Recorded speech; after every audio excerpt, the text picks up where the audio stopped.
রাধাকৃষ্ণের পরম ধাম বৃন্দাবনী হরিদাস নামে ঠাকুরজির এক অনন্য ভক্ত ছিলেন, যিনি প্রতিদিন ধ্যানমগ্ন অবস্থায় রাধাকৃষ্ণের যুগল রূপের দর্শন করতেন। এই আশ্চর্য ঘটনা সকল গ্রামবাসীরা জানতে পেরে একদিন হরিদাস ঠাকুরের কাছে এসে বললেন, ভুলে ভুলে হুমানন করি প্যারি तेरी भौं है मेरी रखत प्राण न रहत प्राण। স্বামীজি রাধে রাধে। রাধে রাধে। স্বামীজি, আপনি তো নিত্যদিন রাধাকৃষ্ণের দর্শন করেন, কিন্তু আমরা অভাগা ভক্তিহীন জ্ঞানী, আমরাও ঠাকুরজির যুগল দর্শনের অভিলাষী। আমাদের সকলের প্রার্থনা এই আপনি রাধা মাধবকে আমাদের ইচ্ছা পূরণের জন্য অনুরোধ করুন। ঠাকুরজি নিশ্চয়ই তার প্রার্থনা শুনবেন। বৎসরা, ঠাকুরজির কাছে সকলেই সমান, তিনি সকলের প্রার্থনাই শুনেন।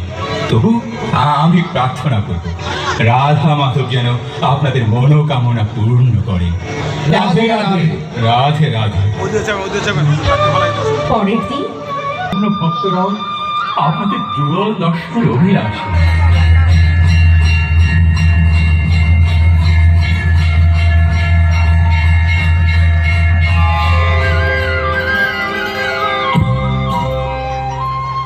হরিদাস, আমরাও আমাদের ভক্তদের দর্শন দিতে ইচ্ছুক, কিন্তু আমরা যদি যুগল রূপে সকলের সামনে প্রকট হই, তবে আমাদের মিলিত তেজে সকলের দেহ ঝলসে যাবে। আমাদের এই তেজ ধারণ করার ক্ষমতা কারও নেই। প্রভু, তবে কি আপনাদের ভক্তরা আপনাদের দর্শন থেকে আজীবন বঞ্চিত থেকে যাবে?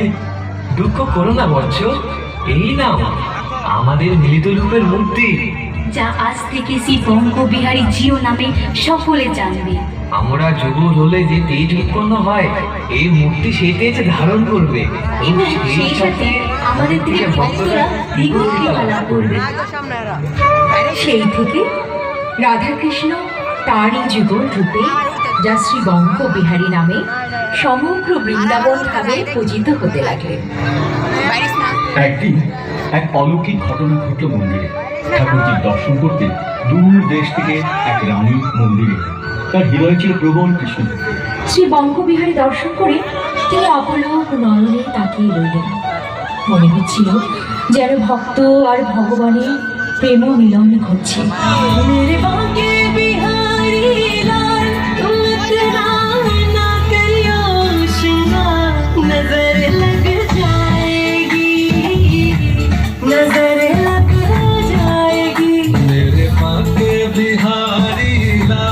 तुम इतना मत कर